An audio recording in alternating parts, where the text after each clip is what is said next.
أعوذ بالله من الشيطان الرجيم بسم الله الرحمن الرحيم ويقول الذين آمنوا لولا نزلت سورة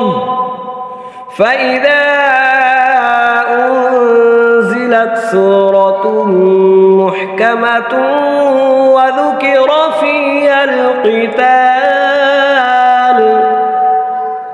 رأيت الذين في قلوبهم مرض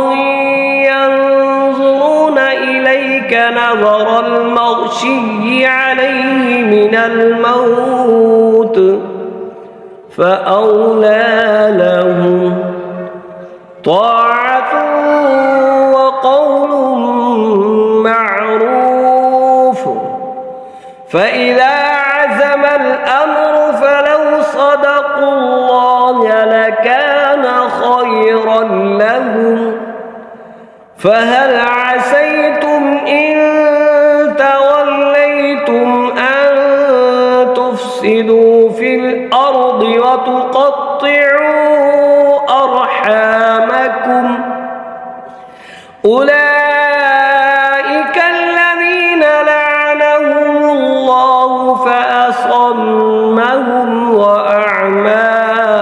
أبصارهم أفلا يتدبرون القرآن أم على قلوب أقفالها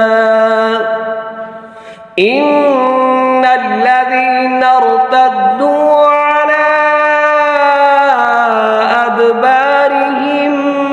من بعد ما تبين لهم الهدى الشيطان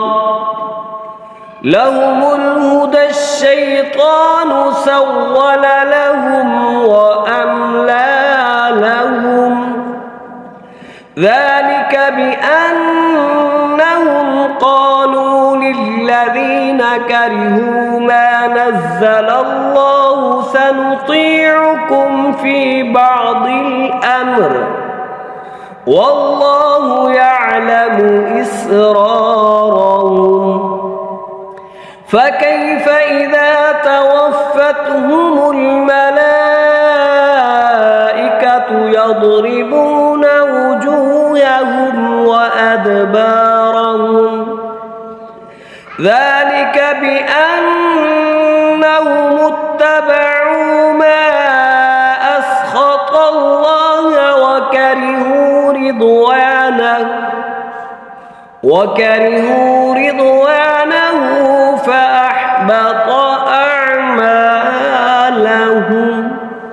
صدق الله العظيम।